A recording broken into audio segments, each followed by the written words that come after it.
the plus x for this, and you'll have plus x for this. So at equilibrium, oh, this should say equilibrium, sorry. It'll be x and x. And you can write this, Kw is equal to x times, so just taking this, times x.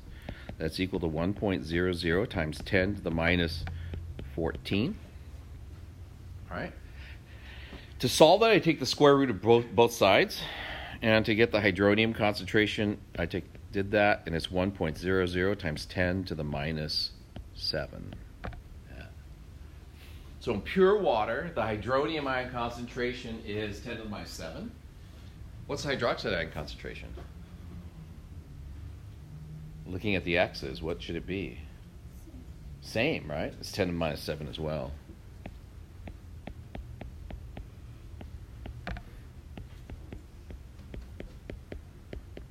So in pure water, the equilibrium concentrations of hydronium at 25 degrees Celsius would be 10 to the minus 7 and 10 to the minus 7.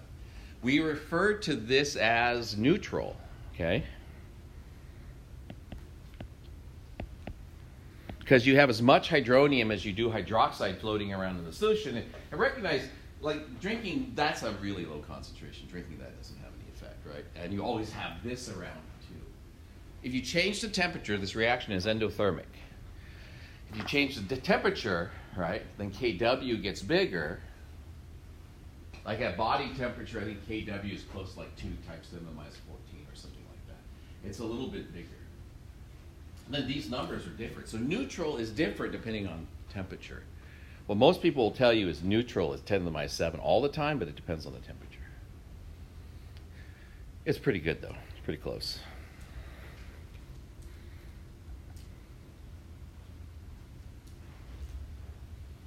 All right. So 2 things that we have to keep straight. We usually talk about acidity, and we talk about acid strength. Okay, they're not unrelated, but they're 2 different concepts. So when I say a solution is acidic, I'm talking about the acidity of the solution. That means it's not neutral. It means there's more hydronium than there is hydroxide.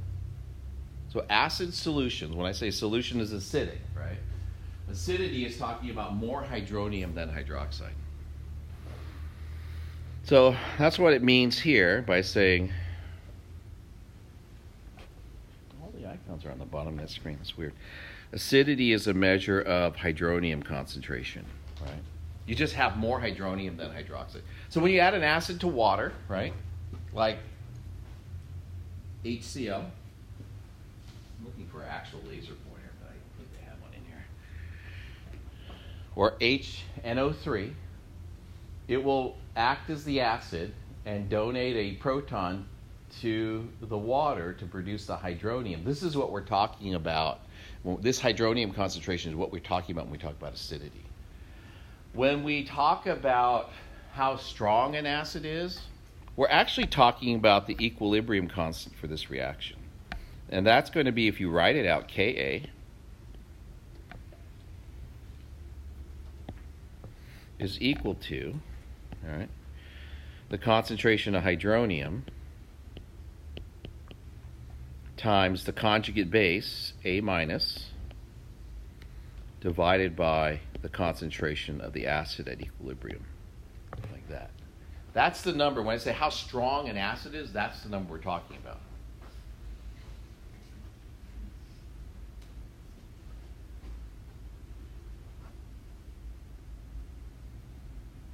All right. If you have questions, just ask. So acidity, there's a couple of ways that we represent acidity. One is just molarity. Okay, if we want to say how acidic a solution is, we could just say, oh, the molarity of hydronium is, and then just give a number, right? The other way to do it is use something called the pH scale. And the pH scale, the P stands for power. Okay, so let me give you a little overview what the P actually means. P refers to something called power notation.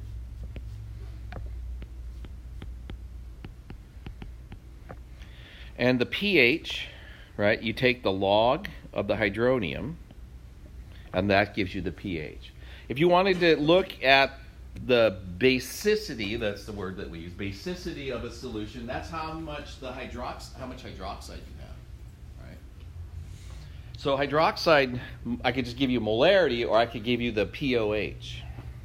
And the POH is just a negative log of the OH. And if you remember, like if I have let's say I had a number like 0.010, like that, right? And I took the log of it. Now this is a base 10 log. That's the same as the log of 10 to the minus 2. So this is just negative 2.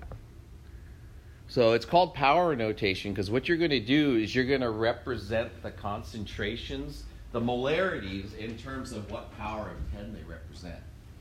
So the most common scale that we use is the pH scale, because when you're trying to compare numbers and you're thinking like 10 to the minus 14 for like the Ka value or Kw value, or 10 to the minus 1, those numbers are so different it's hard to sort of judge like how different they are. And so we use a log scale to help compress that.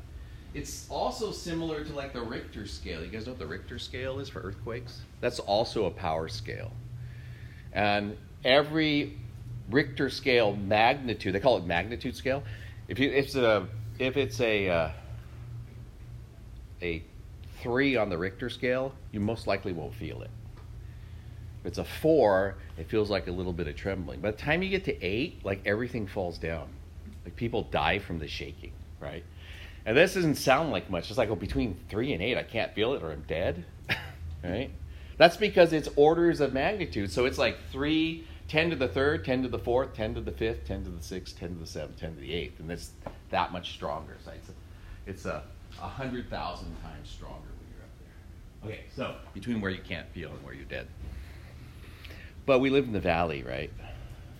And we get all like freaked out when we have like a 5 on the Richter scale. Like a few days ago. Yeah, and it was probably like a 3 or a 4, right? Probably. And they're usually centered up right like in Mammoth Lake, where the fault is, or that kind of stuff. Yeah, if it's far away, you don't feel it as bad. All right, so those are the pH scales, okay? pH and POH scale. If you want to get back like to the molarities, which we often have to do, right? Then what we end up doing is we end up raising 10 to the negative pH. And the reason for that little negative sign here is because of the negative sign there. Okay. That makes some weirdness to the scale, by the way, the negative sign. So we'll look at some of that. We'll do some calculations. Oh, this slide's out of place. It should be after this next slide. So let me get back to this. So we're going to do some pH calculations. We're going to calculate POH, and we're going to calculate OH minus, okay? And then I'm going to show you some relationships between the numbers. So I have my hydronium ion concentration. It's 1.35 times 10 to the minus third, so I want the pH of that. All right, so I'm going to just be working on this column on the left, these columns that are here on the left side. So I'm going to say pH equals negative log 1.35 times 10 to the minus third. And you should probably get your calculators out and work on that.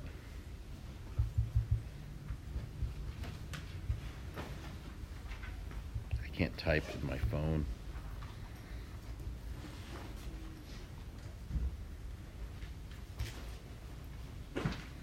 Ay, 1.35. I should just say 3, change sign. There you go. And I'll take the log of that. I get negative. The log of the number is negative 2.869666. You know, you guys always write all the digits, right? So I'm just pretending. I'm going to talk about sig figs, by the way. That's why I'm doing it. You don't have to. All right. So that ends up being 2.86966. Okay, so sig figs and log numbers are done differently, unfortunately, than you're used to. But how many sig figs are in this number? All right, 3, because the 1.35, right? This number The third sig fig is this one. You measure the sig figs and the log of the number by those numbers that are to the right of the decimal. The numbers to the left just refer to orders of magnitude. It's like where the decimal should be, but it's not referring to the number of sig figs. So this refers to decimal place. And then this is the sig figs. This is the actual number. What we think of it's the number. Okay? So to report this number correctly, you would have to write 2.870 because it rounds, all those numbers round up. Okay. And if it confuses you, right, keep 3 sig figs and I won't get too mad at you.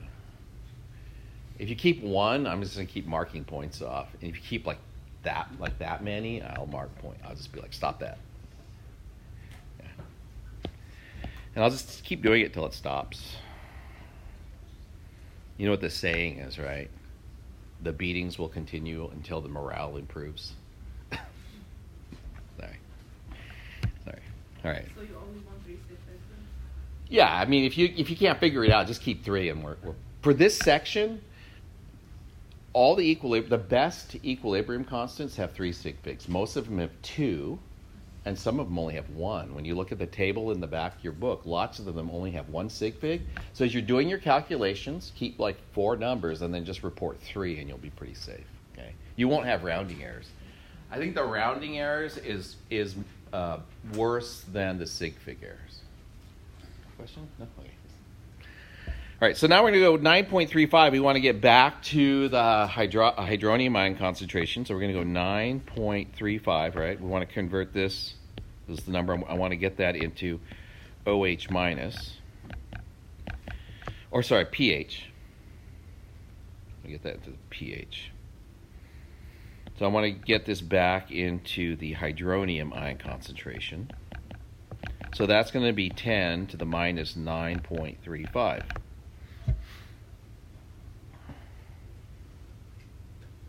So I got to do that on my calculator. I'm going to go 9.35, change the sign, right? And then go 10 to the x. And then I have 1, 2, 3, 4, 5, 6, 7, 8, 9, 10. I got 4.4668 times 10 to the minus, I think I said 10. How many sig figs should I keep? The actual number, yeah. We'll practice 2, yeah, because there's only 2 here. So I should keep 2 here, so it's these numbers. Okay. So the molarities, the sig figs are normal. It's just in the pHs and the POHs, in the power notations, that it's weird. Okay. What about the 1.35? 1.25? 1.35 is 2. So the 1.35 is a molarity, right? So that actually has 3 sig figs. It's when you convert it into a pH that you have to keep 3 places after the decimal. So for actual power notation, right, this is the sig figs of the number. Everything to the right of the decimal. That make sense? Yeah, okay. Okay, so let's do this. I want to calculate the OH concentration. Oh, let me write some numbers in here. So this is 2, just to make sure we have this right, 2.870. And this one is 4.5 times 10 to the minus 10.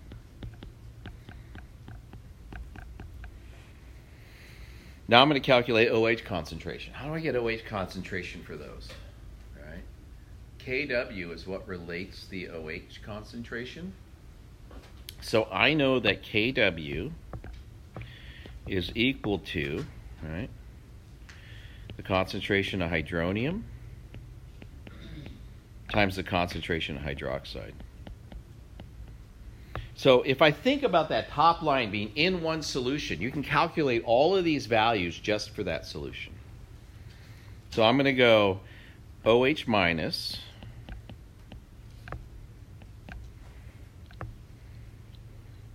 is equal to Kw divided by the hydronium concentration. So for us, that's going to be for this box here. That's going to be the concentration of hydroxide is equal to, 1.00 times 10 to the minus 14 divided by 1.35 times 10 to the minus third.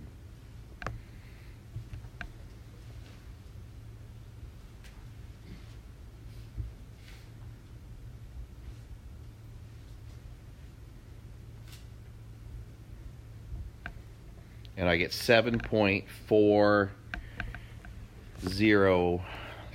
so 7.41 times 10 to the negative 1, 2, 3, 4, 5, 6, 7, 8, 9, 10, 11, 12 to the minus 12. All right, again, 3 sig figs, 7.41 times 10 to the minus 12. All right, this is what I want you to do now. I want you to calculate the pOH. And there's a way to cheat. So if you know the cheating way, I'm not telling you yet. I will help you all realize it here in a second, hopefully. So calculate pOH. All right, so pOH, and then you guys will tell me, equals negative log of the OH minus concentration. If you had 3A, you might know this. Is it still pretty accurate, even if you were to use the... Oh yeah, it's super accurate. It's the definition, basically. I'll show you where it comes from. So go ahead and do the negative log of that. You should have it in your calculator anyways.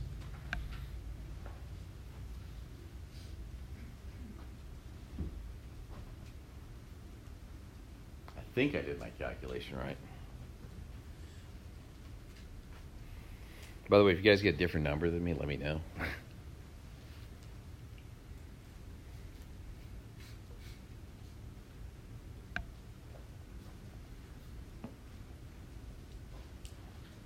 What'd you get? 11.13. Yeah, it's 11.13.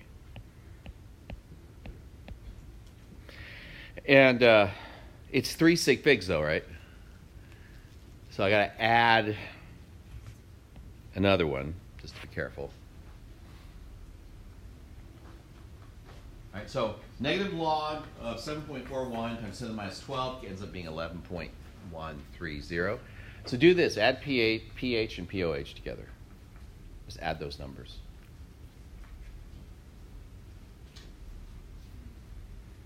This is one of the super useful relationships, pH plus pOH.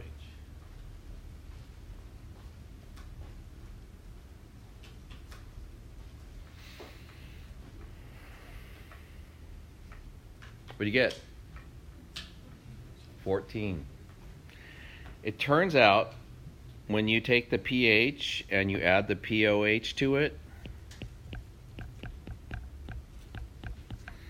it's always equal to 14.00. It's based on the self-ionization constant for water.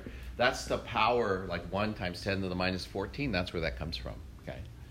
And that's an easy enough thing to show. Like if you take the KW equation, you take the negative log of both sides, you can show that pretty easy. But yeah, most people, when they're asked to get the pOH from the pH, they just subtract from 14. Okay? So that's what we're going to do here. So that's why there's not a lot of space here. I don't need it now. I want to get the pH, or the pOH of this solution. Right? So how do I do that? It's going to be 14 minus, right, 9.35. So 14 minus 9.35 is 4.65. Like that.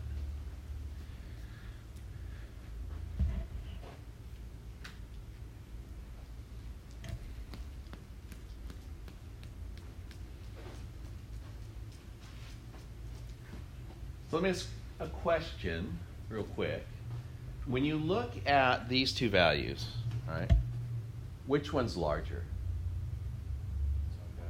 the top one, right? This top number is larger, the 10 to the minus 3 versus 10 to the minus 10, right? You notice it's the reverse of the pH. Like this pH, 9.35, right, is representative of a low concentration, and 2.87 is representative of a higher concentration. So in the pH scale, when you just draw them all up to show what it looks like, okay, that's actually the slide before. It's going to look like this. On the scale, right, the pH at 14 represents a very low concentration of hydronium ion. It also at the same time represents a very high concentration of hydroxide. Right? So the pH is high, the hydroxide is going to be high, and when the pH is low, the hydroxide is low, and the hydronium ion is high. So more acidic solutions. We said neutral is 7. Okay, 10 to the minus 7. So this is neutral. And that's when the hydronium and the hydroxide ion concentrations are exactly the same. As you make the pH more acidic, that is, you go towards 0, right? The POH gets larger, and the hydroxide ion concentration also gets larger. So they're always opposites of each other. So just keep that in mind as you're doing these things. Nope. Let's see. All right. Let's have you guys practice a little bit. I'm just going to block a few out and have you figure out what they are. We don't have to do all of them. But so notice I started with POH on this side now. Do the pH and the hydronium, and then for this one, we'll do pH and POH, and we'll do that. So I meant to circle this and this. All right, so why don't you guys do that real quick and see what you get. I think I have all the answers in the bottom of the slide, but I just don't remember right now. Which I did finally post, by the way.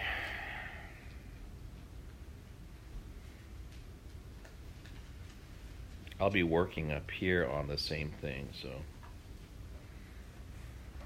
I'm just the right answers in. You guys work and then look up and check yourself.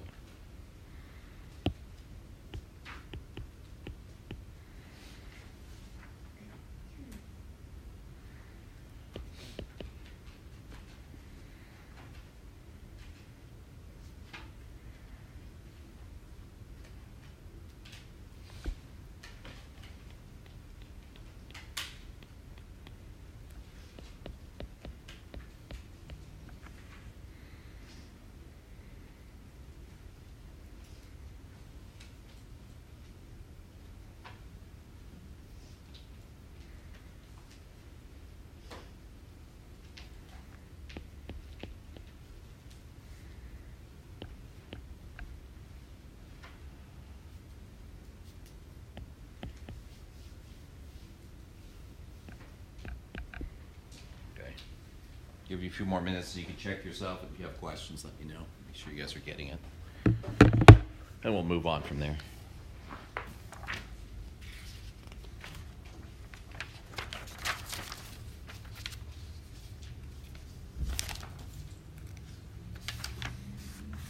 I forget how long this chapter is. This is a long chapter. Holy cow.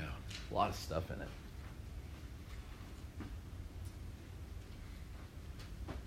As far as I'm concerned, it's way easier than the kinetics chapter. Still way easier. Like, oh, negative log, I can do that now. It's easy. Subtract from 14. Yay.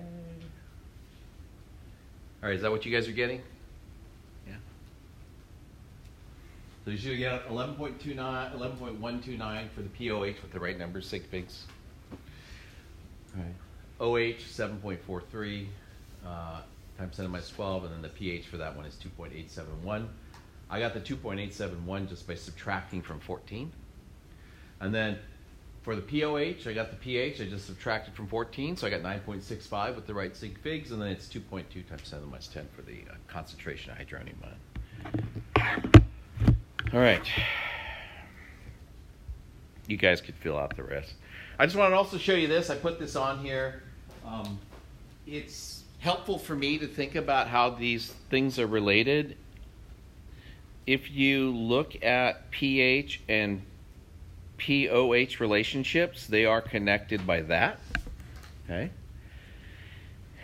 And the pOH and the hydroxide concentration are related by two equations. This is to go to hydroxide. This is to go to pOH.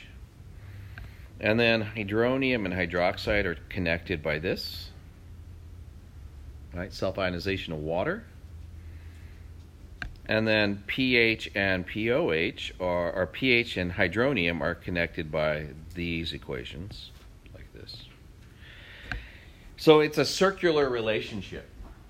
So if you're given the hydronium ion concentration, you're asked to do hydroxide, the easiest way to get there is this. But if you for some reason start in that direction, which I don't know why you would, but let's just say you did, you'll still get there. It's not the end of the world. But they are circular. So there's many ways to get to the answer. 2 ways for everything. Okay. So it's a nice thing to print out and have handy because it has all the equations and stuff on it.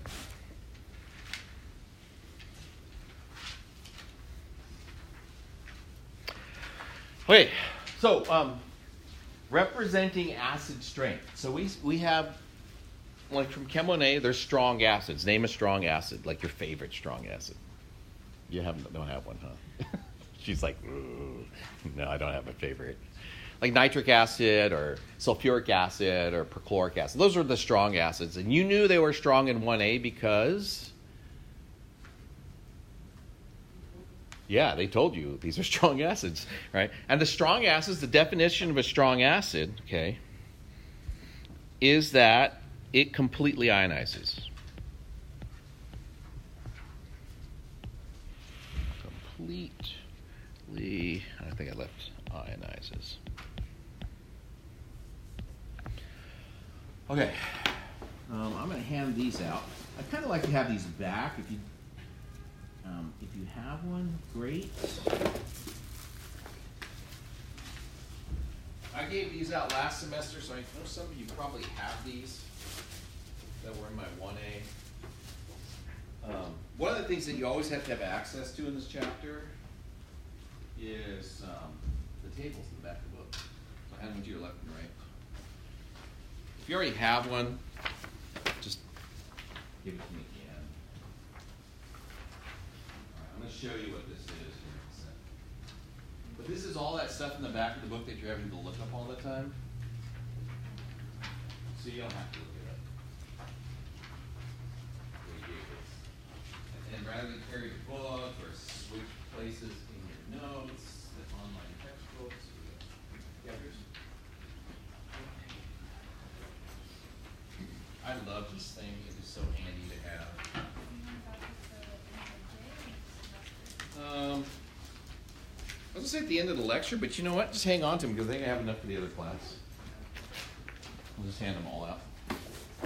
Okay, so when an acid is strong, it's easy to do calculations with it. If you want to know the hydronium ion concentration, it's the same as the concentration of the acid. So like 0.1 molar hydrochloric acid, strong acid, goes in water, completely ionizes. The hydronium ion concentration is also going to be 0.1. It's exactly the same. But everything else, did I give you one? Oh, sorry. I blanked out. Everything else has an equilibrium constant.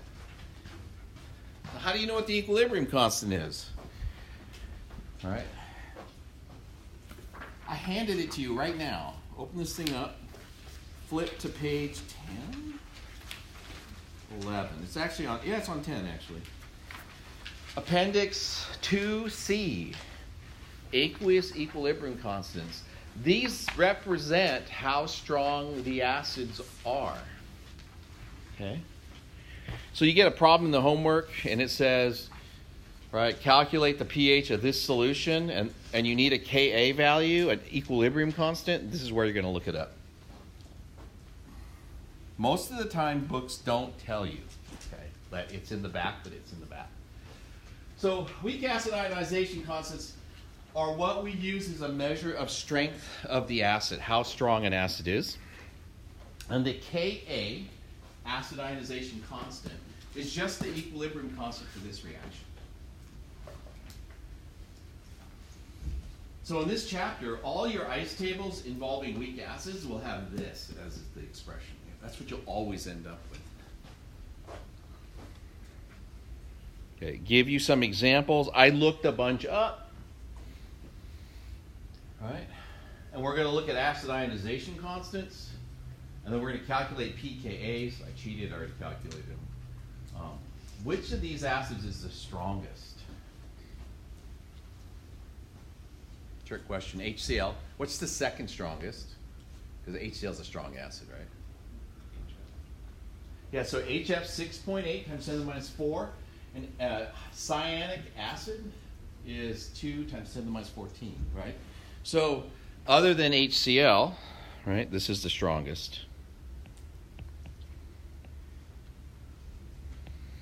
What's the weakest? HCN, hydrocyanic acid. That's the weakest. All right.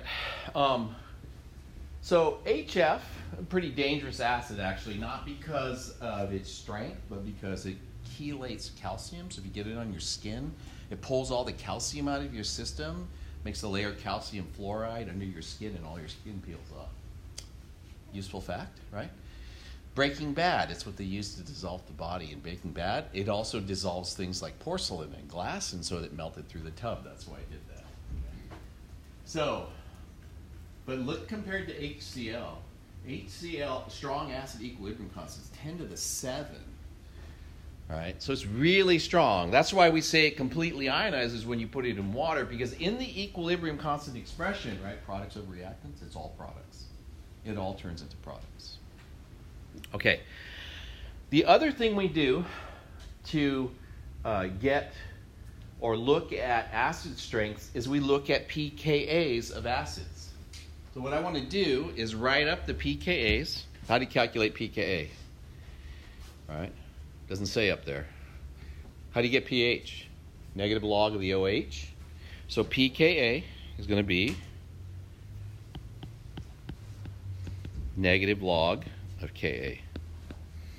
So I did all those calculations for you already, and I'm going to make this little table, pKa here. All right. For HF, it's 3.17. For HCl, it's 9.31. For HClO, that's hypochlorous acid, that's the acid that gives us bleach and stuff, it's 7.54. Or 4.54, yeah, I almost did 4.5. And HCNO is 3.70. Remember what we said with pH is high pKa, right? Or high pH, low hydronium. So high pKa means low ionization constant, small ionization constant. So the strongest acid, if you'll notice the relationship between strongest and weakest, right? The weakest acids have the highest pKa's, and the strongest acids have the lowest pKa's. If you did the pKa for hydrochloric acid,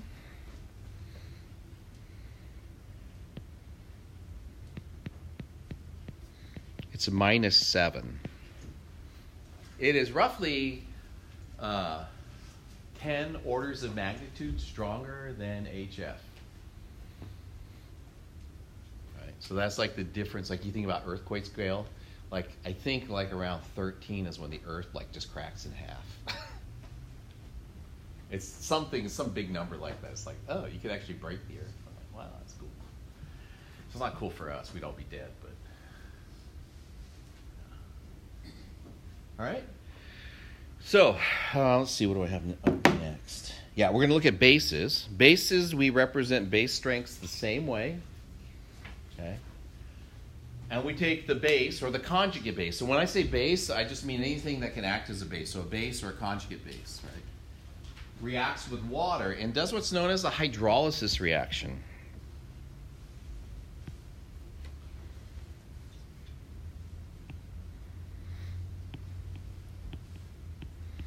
Because what it does is the base takes away the hydrogen from the water and splits it. So hydrolysis just means the splitting of water.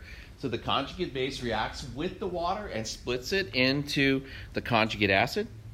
So this is the acid base, conjugate acid, conjugate base, and produces hydroxide ion.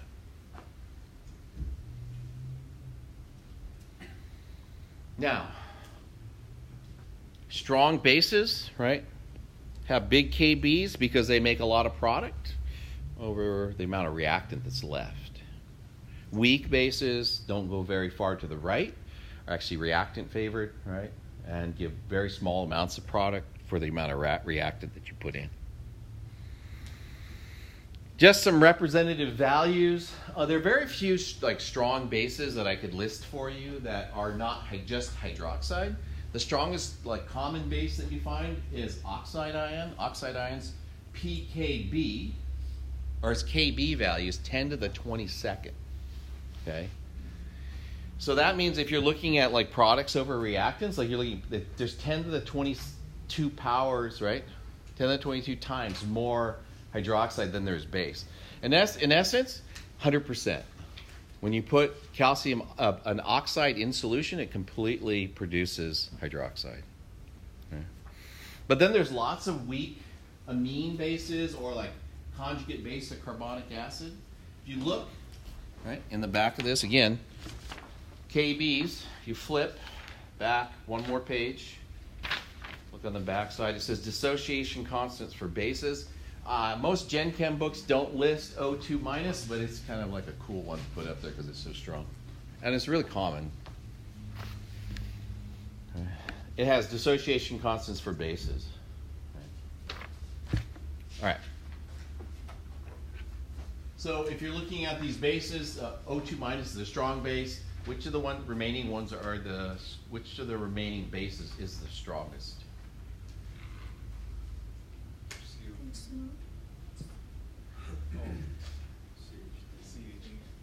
Yeah, CH3NH2 because its value is the biggest, right? Biggest K value is this one. Because this is the strongest.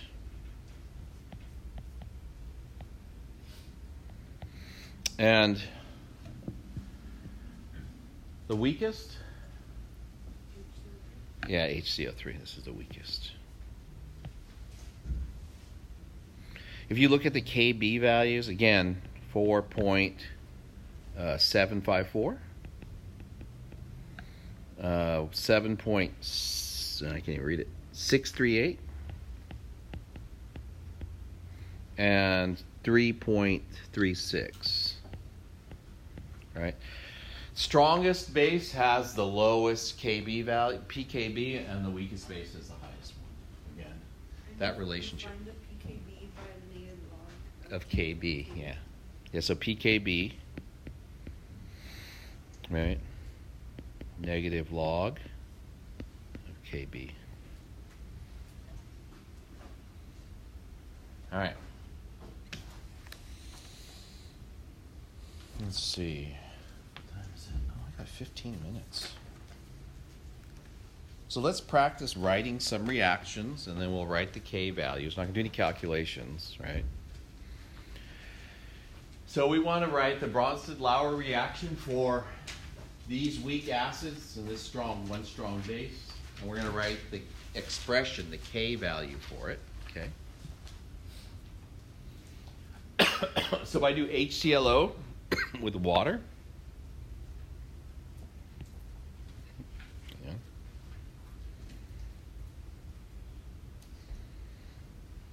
It's stuck. Is it changing when I do it up there? It seems to be found its stuck place. What if I do that? Well, it's still writing. It's just not. It's not advancing. All right. So HClO plus water. So HClO is aqueous. I'll put that down here. Water's a liquid. I want you guys to write the products for that. HClO as an acid.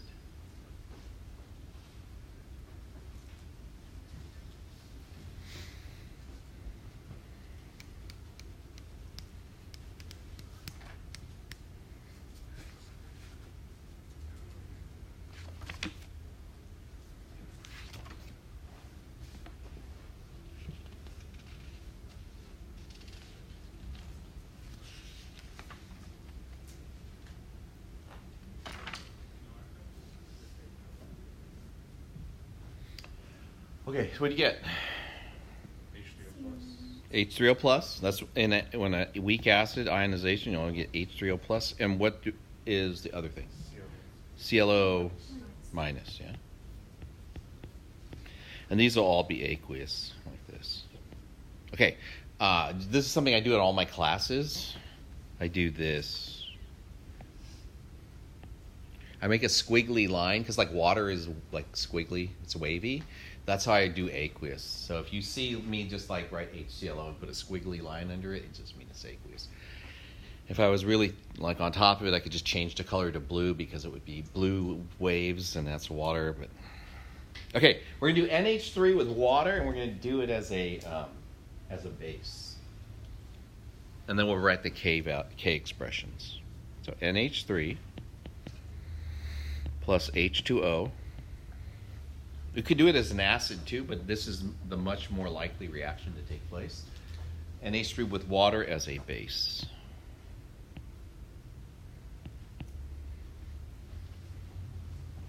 And then tell me what your products are. Again, equilibrium, it's a weak one. So equilibrium looks like that.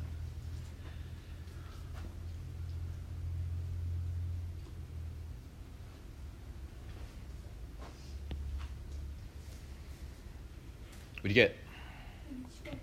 Yep, NH4 plus OH minus. Good. And those are both aqueous like that. All right, and then for the last one, we're going to write it. It's O2 minus. Now, O2 minus, can it be an acid? No, because it doesn't have a proton to donate, so it has to be the base. So I don't even have to tell you what that one is. So the O2 with water, acid-base reaction, is going to be O2 minus plus H2O. What are you going to get?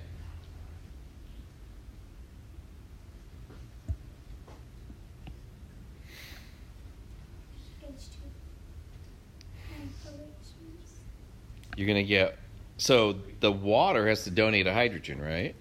So you're going to get OH minus and OH minus. Yeah. It's weird.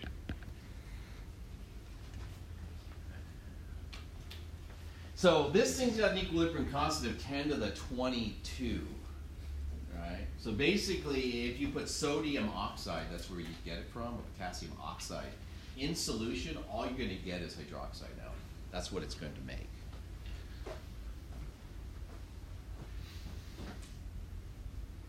Okay, so let's write the K expressions for this.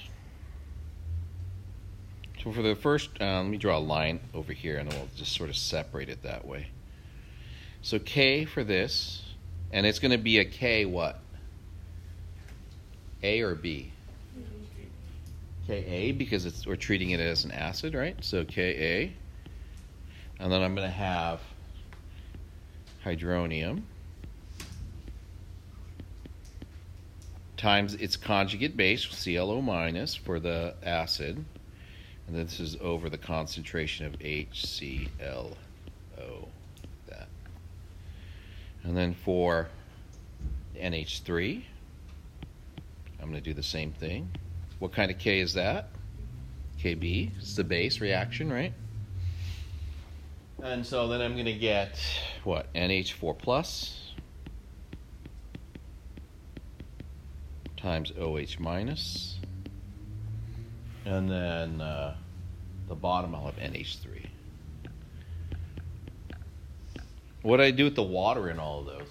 Just left them out, right? Because it's a liquid. And liquids are left out of the equilibrium constant expressions. So again, this is a liquid over here, so we just leave it out. This last one's weird, but you can write it. You don't normally write an equilibrium constant for this, but just for practice, we'll do it. Kb, right? Because it's a base. You're going to have OH minus squared over O2 minus. But in essence, O2 minus will go to 0, and that's not, like that constant can't be measured in water. It has to be measured in a different substance to know how strong that is.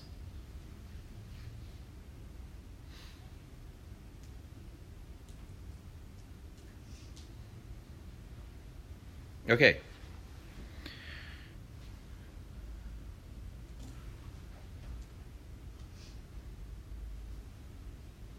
I have two of the same slide? Is that why it's not changing? I don't know what's going on. Turn back one slide just forward. Yeah. Oh, no, actually, I don't think oh, yeah, I can. There, that. I deleted it. This program actually saves all the slides with the handwriting on them, but I have to go through and manually, like, copy it out, paste it in. It's quite painful, actually. My wife knows how to do those things, I think. Or maybe she just does them. Right?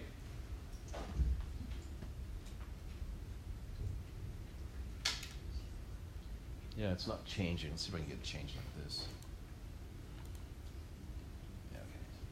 One of the things I want to talk about in the last couple of minutes that we have, and maybe I'll do another calculation. I got enough time. It has to do with something called the leveling effect of water. So think about this, right? HCl is a strong acid, and so we mentioned that its Ka value is about 10 to the 7. HBr is like 10 to the 8 or 9, and HI is like 10 to the 11th. They're all super strong. But when you put them in water, they completely ionize, right? Because they're so strong. So none of this is left. Oh, sorry, they completely ionize. None of this is left, and all you have is this. So there's this term, and you'll see it occasionally, and it comes up more and more as you go through the sciences. There's this thing called the leveling effect of water. The strongest acid that you can have in water is hydronium. It's not that you can't add a stronger acid to it, but as soon as you add something stronger, it completely dissociates and it produces hydronium. So the strongest acid in water is actually hydronium, H3O+.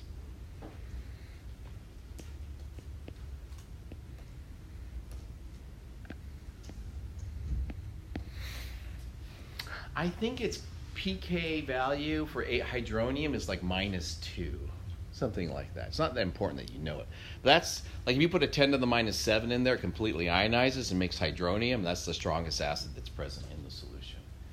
Turns out the strongest base you can have is hydroxide, and it has a B of about 10 to the -2 or something like that, 10 to the -1. But the strongest base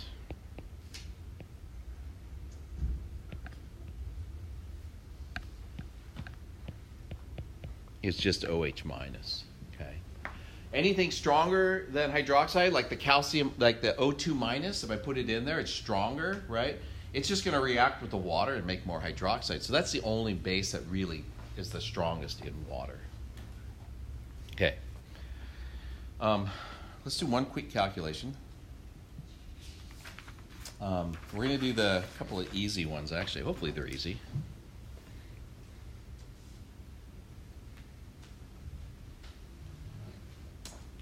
I think it's just the network that's slow.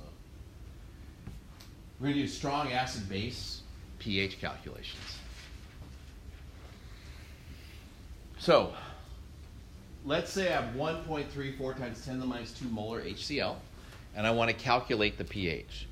Because it's a strong acid, you have to assume that it completely ionizes when it goes into water, and all the acid produces hydronium.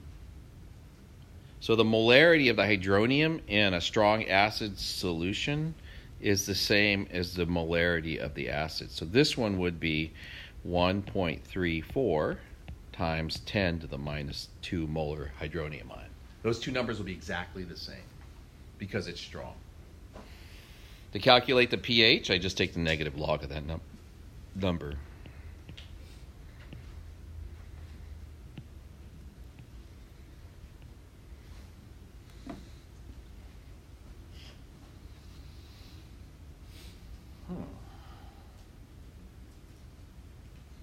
So let's see, I'll do that real quick. 0.0134. That's 1.873. Right? Just keeping track of sig figs again, 3 decimal places because I have 3 sig figs in my number. Hydroxide's the same thing. right? If I have sodium hydroxide, the molarity of hydroxide, we assume it's a strong base. It completely ionizes when it goes into water. It's going to be 1.64 times 10 to the minus third.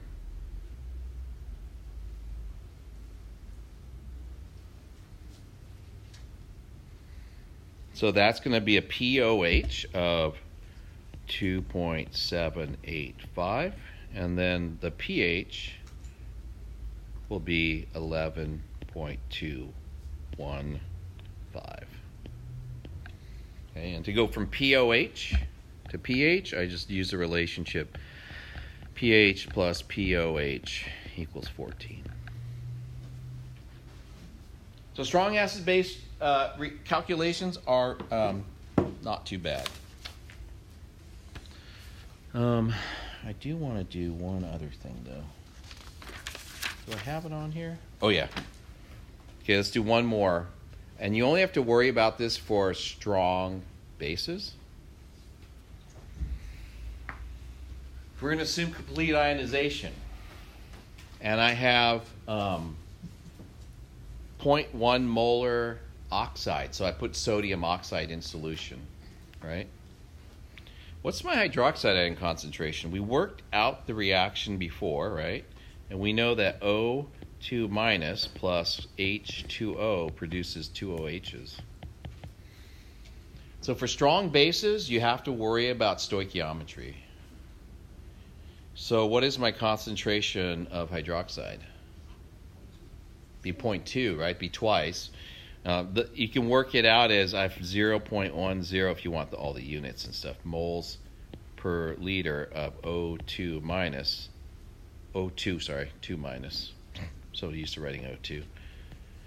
Times 1 mole of O2 minus for every 2 moles of OH. And then you double that, so that gives me 0.20. So the pOH of this solution will just be the negative log of 0.2.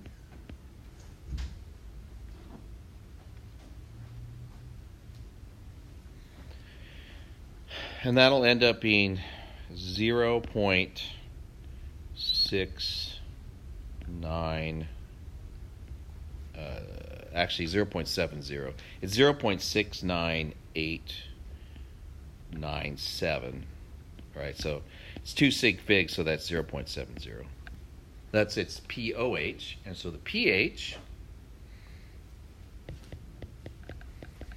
is 14 minus pOH from that relationship we showed earlier, and so that'll be 13.3.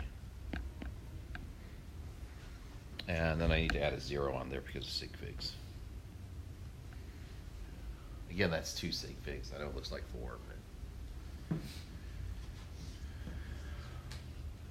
So strong acid-base ones are not too bad. The only ones you have to worry about stoichiometry are the bases. For the acids, they don't do that. Acids, if they're diprotic, that they have 2 hydrogens, usually only the one comes off and the second one's weak. Okay, so we'll deal with that in a different calculation. All right.